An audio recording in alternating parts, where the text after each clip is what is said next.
Hello students, स्वागत है आपका फिजिक्स की क्लास में।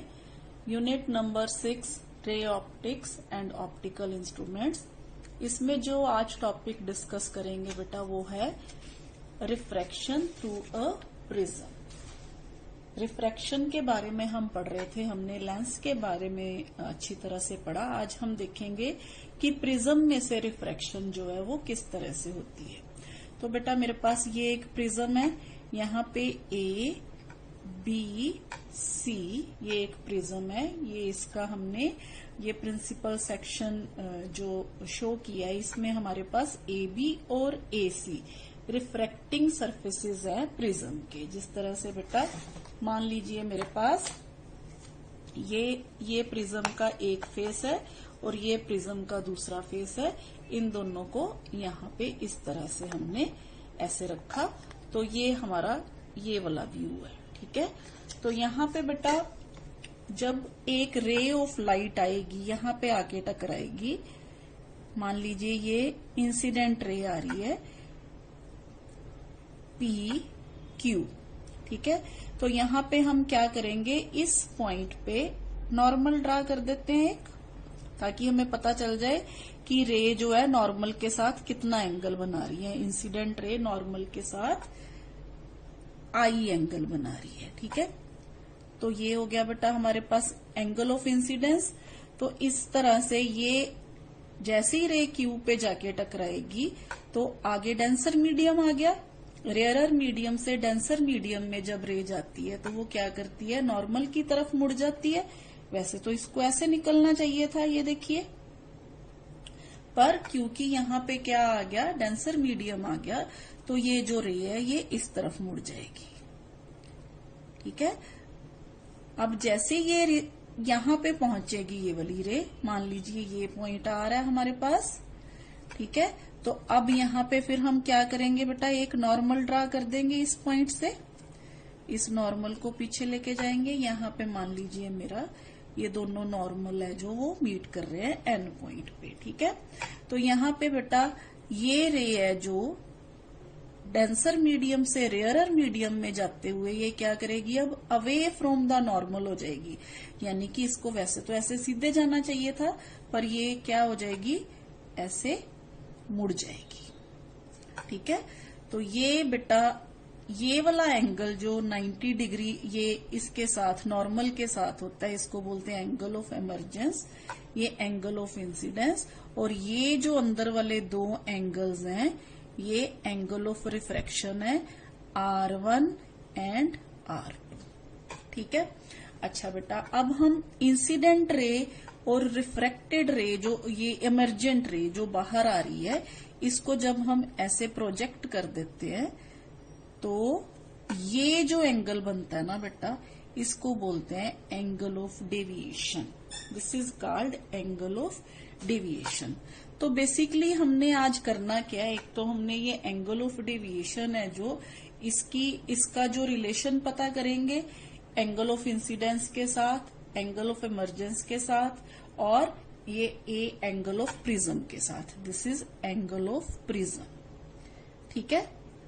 तो ये हमारा आज का जो इसमें हमने देखना है कि इन सब में क्या रिलेशन है। इस तरह से रिफ्रैक्शन होती है किसी प्रिज्म के through.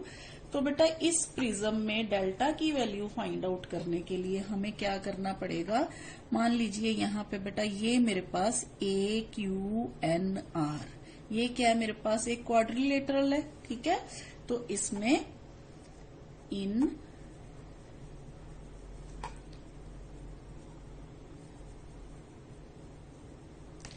Quadrilateral A Q N R, ठीक है, मेरे पास क्या है बेटा, या ये जो दोनों एंगल्स है ना ये 90 डिग्री के है, क्योंकि हमने अभी क्या कहा कि ये भी नॉर्मल है और ये भी क्या है, नॉर्मल है। तो ये दो एंगल्स 90 डिग्री के हो गए, ठीक है। तो बाकी दो एंगल्स भी, ये चारों एंगल्स का सम कितना होता है, 360 डिग्री होता है, ठीक है। तो ये दोनों का सम तो 180 हो गया। बाकी के दो एंगल कौन से बचे, एक एंगल ऑफ प्रिज्म और दूसरा क्यू एन आर। तो इन दोनों का सम भी क्या होना चाहिए, 180 डिग्री होना चाहिए। ठीक है, तो यहाँ पे हमारे पास two of the angles in quadrilateral AQNR, two of the angles कौन कौन से बेटा, Q और R पे। ठीक है, यहाँ पे हम लिख लेते हैं एट Q एंड R। ये दोनों क्या है बेटा, R राइट एंगल, ये दोनों राइट एंगल्स हैं। अगर ये दोनों राइट एंगल्स हैं, so the sum of the other two angles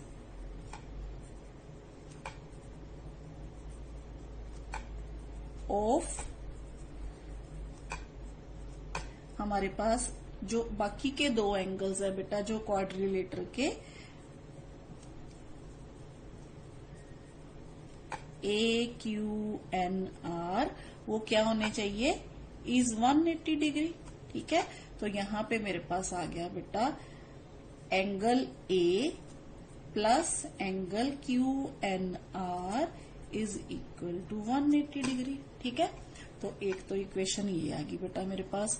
अब एक और ट्रायंगल बन रहा है मेरे पास यहाँ पे, वो है QNR। ठीक है, तो यहां से भी देख लेते हैं हम, इन ट्रायंगल QNR में बेटा ये तीनों एंगल्स का सम क्या होना चाहिए बेटा, 180 डिग्री होना चाहिए, R1 plus R2 plus angle QNR। तो यहां से मेरे पास क्या आना चाहिए, R1 plus R2 plus angle QNR 180 degree. ठीक है, तो अगर हम इन दोनों इक्वेशंस को इक्वेट करें बेटा, यहाँ QNR यहाँ 180 डिग्री, तो ये जो टर्म है R1 प्लस R2 ये इसके बराबर होनी चाहिए। ठीक है, हमारे पास R1 प्लस R2 की वैल्यू कितनी आनी चाहिए, एंगल A के बराबर आनी चाहिए, तभी ये दोनों इक्वेशंस हैं जो वो सेटिस्फाइड होंगी। ठीक है, तो यहाँ पे हमारे पास अगर हम इन दोनों इक्वेशंस को मान लीजिए 1, 2 कंपेयर कर दें, comparing 1 and 2 we have R1 plus R2 is equal to A। ठीक है, तो ये हो गया बेटा हमारे पास R1 प्लस R2 की वैल्यू A के बराबर। अच्छा, अब डेविएशन क्या है हमारे पास, angle of deviation find out करना है, डेल्टा।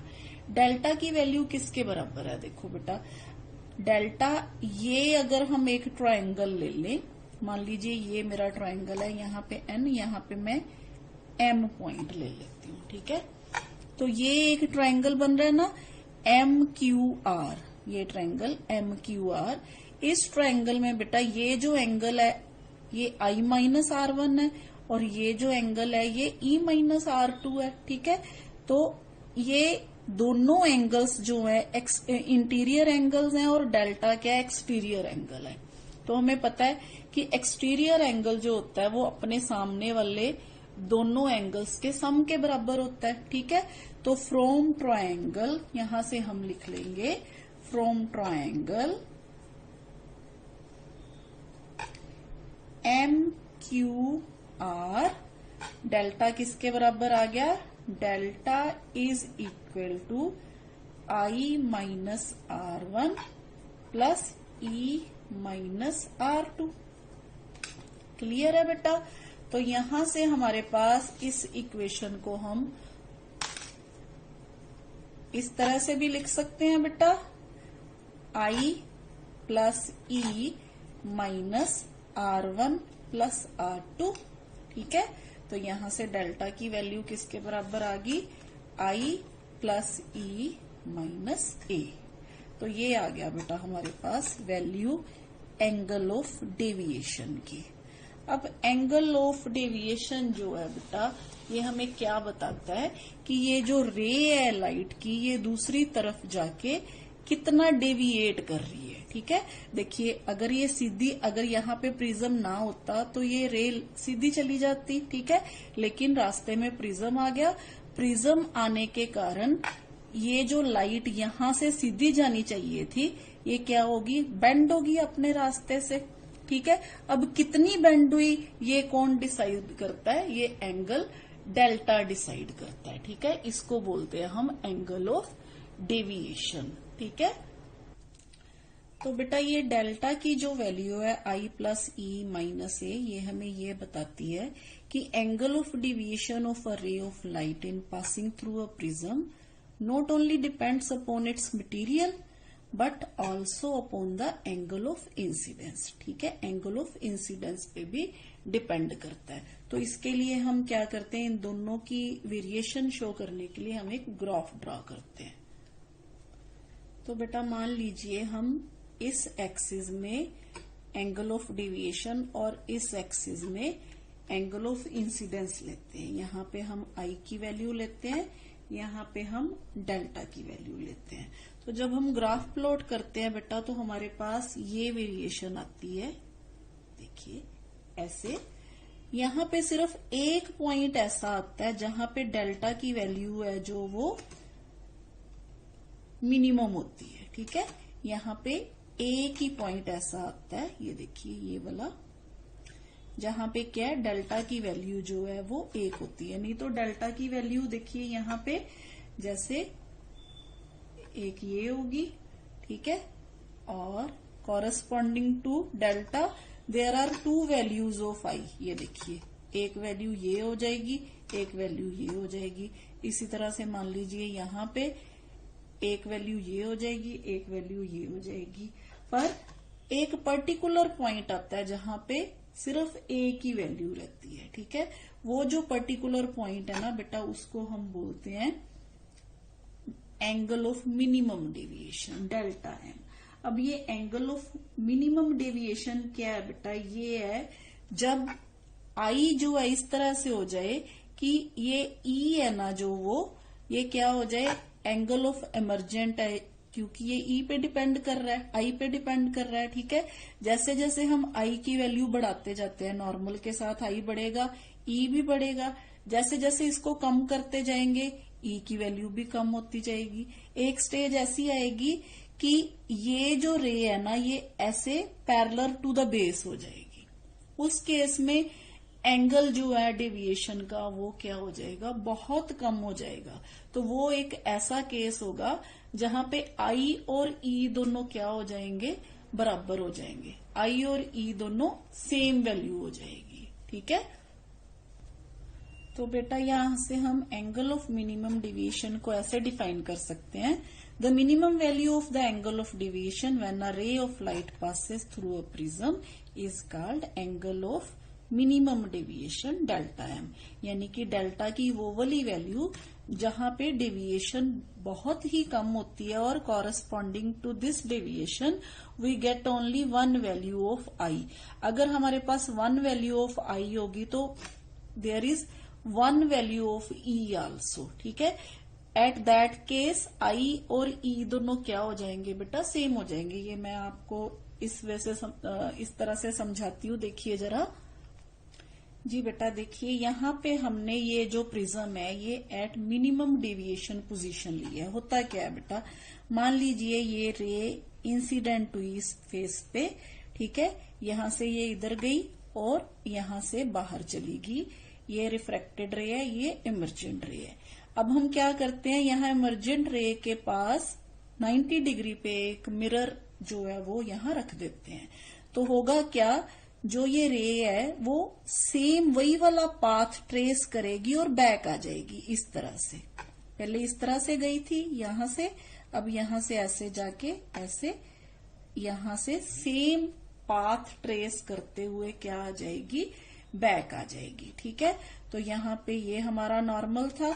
अब हम ये वाला एंगल आई और ये वाला एंगल ई जब देखेंगे, दोनों एंगल्स क्या होंगे, आई जो है वो ई के बराबर होगा एट मिनिमम डेविएशन पोजीशन। ठीक है, और इसी तरह से बेटा ये जो दोनों एंगल्स हैं R1 और R2 ये भी दोनों बराबर होंगे। R1 is equal to R2, यानी कि हम दोनों की वैल्यू सेम ले लेते हैं, मान लीजिए R है। ठीक है, तो इस केस में अगर हम इसको ये वाली रे को पीछे को लेके जाते हैं, जैसे हमने ऊपर वाले केस में किया था, इसी तरह से ये वाली रे को भी पीछे लेके जाते हैं, तो ये जो एंगल है बेटा, ये एंगल ऑफ मिनिमम डेविएशन है, डेल्टा एम। इसी तरह से ये वाला एंगल भी एंगल ऑफ मिनिमम डेविएशन है, डेल्टा एम। तो इस तरह से हमने देखा कि at angle of minimum deviation एक तो आई और ई दोनों बराबर हो जाते हैं, R1 और R2 भी बराबर हो जाता है, और जो रे है ये वाली which suffers minimum deviation passes symmetrically through the prism and is parallel to the base BC। ये जो रे है ये BC के बिल्कुल पैरेलल हो जाती है। ठीक है, तो इस केस में बेटा अगर हम ये सारी वैल्यूज अपने इसमें पुट कर दे, जो हमने डेल्टा की वैल्यू फाइंड आउट की थी, तो हमारे पास ये रिलेशन है इस तरह से आ जाएगा। तो बेटा हमने देखा था कि जो एंगल A है वो R1 प्लस R2 के बराबर था। ठीक है, तो यहाँ पे हमारे पास R1 और R2 दोनों सेम हो गए, तो हमारे पास A की वैल्यू किसके बराबर आ गई, 2R के बराबर। तो इस इक्वेशन से हमें R की वैल्यू मिल जाएगी A/2। ठीक है, इसी तरह से बेटा हम ये वाली कंडीशन अप्लाई करते हुए I की वैल्यू भी फाइंड आउट कर लेते हैं। अब हमारे पास इक्वेशन है बेटा, हमने लिखा था delta is equal to I plus E minus A। तो यहाँ पे अगर मैं I और E दोनों सेम ले लूं तो यहाँ पे इक्वेशन बन जाएगी delta is equal to at minimum deviation. ठीक है, यहाँ पे delta M plus I minus A। ठीक है, तो यहाँ से ये 2I आ गया। ठीक है, ये इधर आ गया, तो delta M plus A is equal to 2I आ गया। तो यहां से मेरे पास I की वैल्यू किसके बराबर आ गई, डेल्टा M प्लस A/2। तो ये दोनों इक्वेशंस बेटा, एक ये वाली और एक ये वाली, हमें R और I की वैल्यू दे देती है। ठीक है, यहां से angle I angle of incidence और यहां से R मिल गया। अब हमें पता है कि स्नेल्स लॉ क्या होता है, mu is equal to sine I by sine R। तो इस इक्वेशन में अगर हम ये दोनों वैल्यूज पुट कर दें तो हमारे पास आ गया बेटा साइन I की value delta M plus A/2 by sine, यहाँ पे R की वैल्यू A/2। तो ये हमें रिलेशन मिल गया बेटा डेल्टा M यानी कि एंगल ऑफ मिनिमम डेविएशन और refractive index of the prism. तो यहां से हम ये रिलेशन जो है वो फाइंड आउट कर सकते हैं। ठीक है, so this equation gives the relation between the refractive index of the material of the prism and the angle of minimum deviation। तो बेटा ये जो वैल्यूज हैं हमारे पास, हम यहाँ से एंगल ऑफ मिनिमम डेविएशन जो है वो प्रैक्टिकली क्या कर सकते हैं, इसकी मेजरमेंट ले सकते हैं। ठीक है, एंगल A और डेल्टा M, तो उससे हमें म्यू की वैल्यू मिल जाएगी। अच्छा बेटा, अब यही सेम केस मान लीजिए मेरे पास एक थिन प्रिज्म है। थिन प्रिज्म मीन्स जिसका एंगल A जो है वो बहुत बहुत बहुत कम है, इस तरह का प्रिज्म। यहाँ पे इसको हम स्मॉल एंगल प्रिज्म भी बोल देते हैं। ठीक है, स्मॉल एंगल प्रिज्म।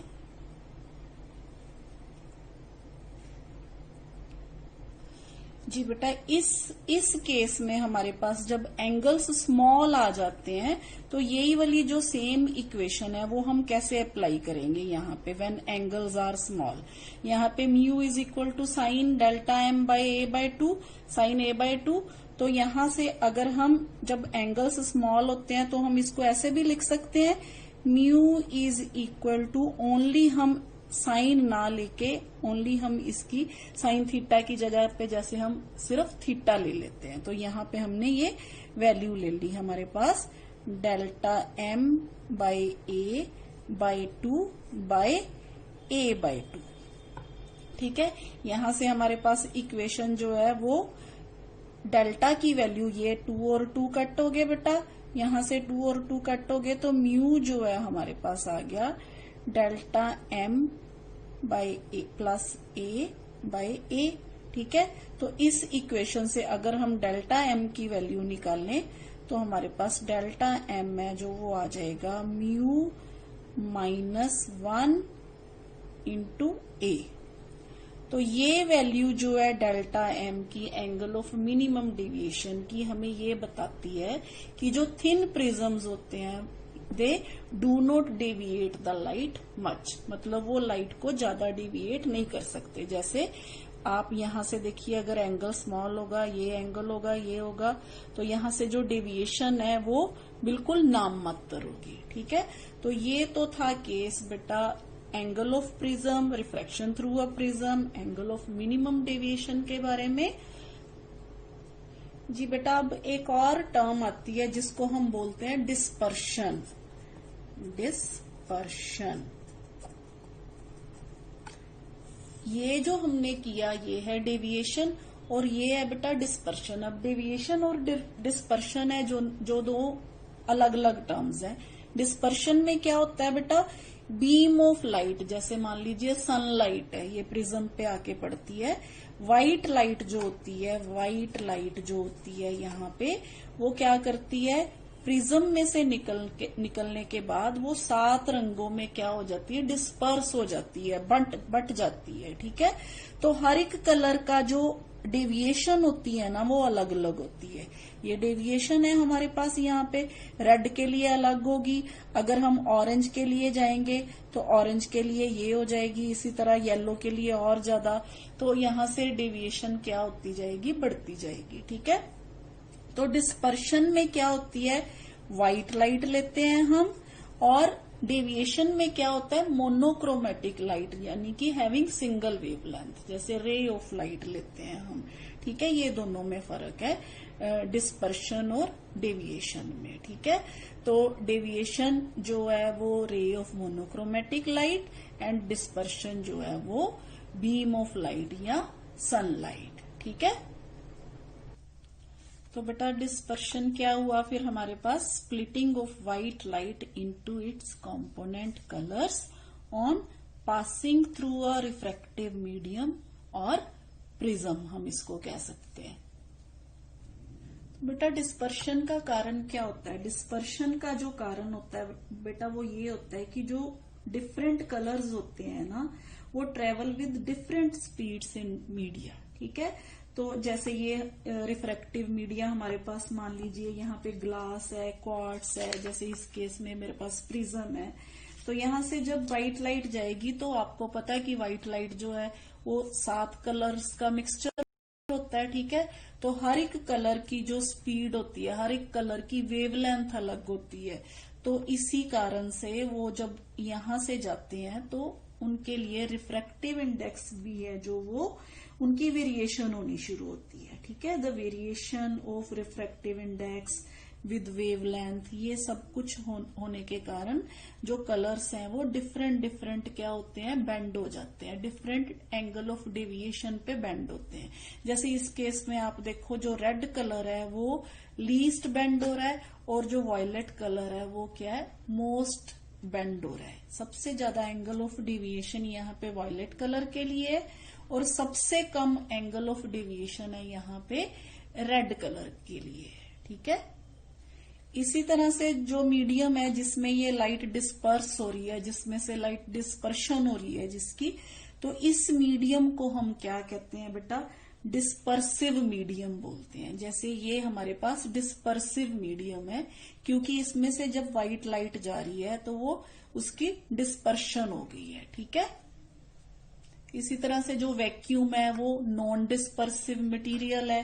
क्यों, क्योंकि वैक्यूम में हमने देखा है कि व्हाइट लाइट है, जो सन की रेज है वो चारों तरफ घूमती हैं पर हमें डिफरेंट कलर्स नहीं ना दिखाई देते। तो इसका मतलब क्या हुआ कि वैक्यूम जो है वो नॉन डिस्पर्सिव मीडियम है। ठीक है, तो बेटा कॉज ऑफ डिस्पर्शन फिर क्या है, dispersion takes place because the refractive index of the refracting medium is different for different wavelengths.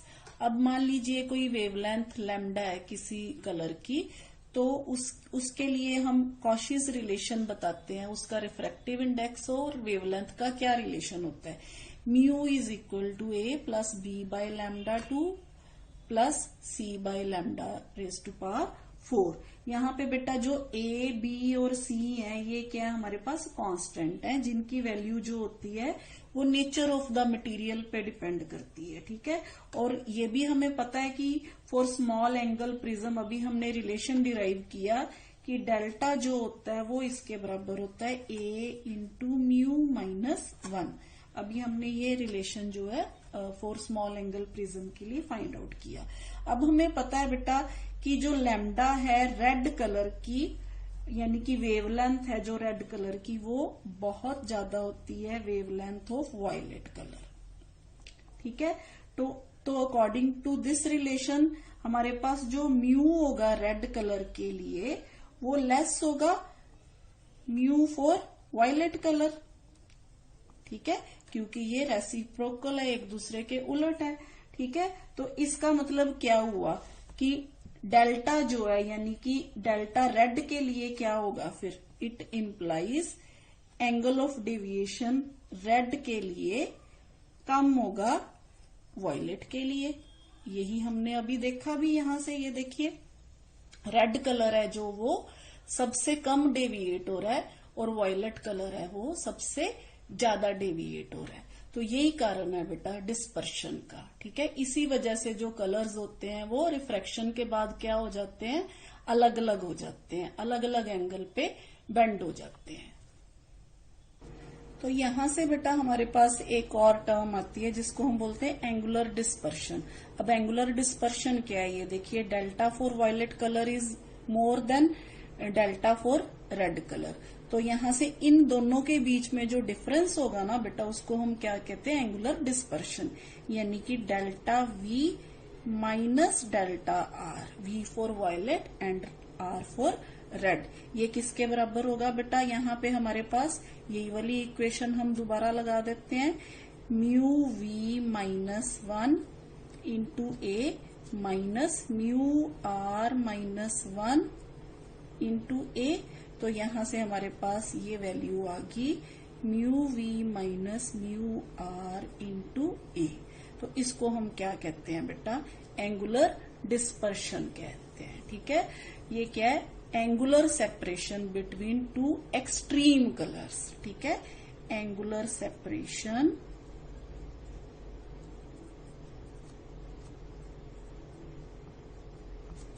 Between two extreme colours.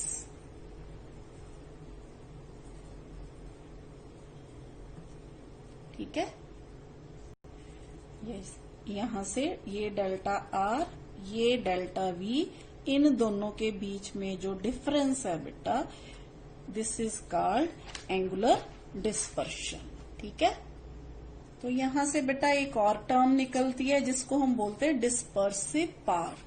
वो क्या है, ability of prism material to cause dispersion. यानी कि कोई प्रिज्म का मटेरियल किस हद तक जो व्हाइट लाइट है उसको डिस्पर्स करता है, उसको अलग अलग कलर्स में बांटता है. तो इसको बेटा हम ओमेगा से लिखते हैं. ओमेगा इज इक्वल टू, ये होता है बेटा हमारे पास एंगुलर डिस्पर्शन, एंगुलर डिस्पर्शन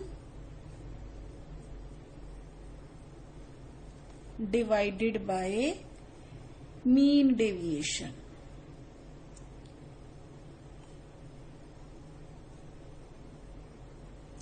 ठीक है. तो एंगुलर डिस्पर्शन अभी हमारे पास क्या है, अब हमने एंगुलर डिस्पर्शन का भी फॉर्मूला जो ऊपर डिराइव किया, delta V minus delta are और मीन डेविएशन यानी कि डेल्टा. ठीक है. तो अगर हम दोबारा से in terms of refractive index इनकी वैल्यूज पुट करें तो हमारे पास जो ओमेगा इसकी वैल्यू बेटा in terms of refractive index आ जाएगी mu v minus mu r divided by mu minus 1. क्यों बेटा? डेल्टा वी के केस में अगेन हमने जैसे ऊपर ये वाली वैल्यू पुट की थी ना हमने यहाँ पे, ठीक है, ये वैल्यू पुट कर देते हैं। डेल्टा आर के केस में ये वैल्यू पुट कर देते हैं और डेल्टा के केस में सिंपल। तो यहां से हमारे पास इक्वेशन आ गई omega is equal to mu v minus mu r divided by mu minus 1। तो ये है बेटा हमारे पास dispersive power of a prism. तो बेटा आज हमने रिफ्रैक्शन थ्रू प्रिज्म किया, एंगल ऑफ मिनिमम डेविएशन किया, डिस्पर्शन किया, एंगुलर डिस्पर्शन किया और डिस्पर्सिव पावर की। आई थिंक आज के लिए इतना ही बहुत है। तो थैंक यू बेटा।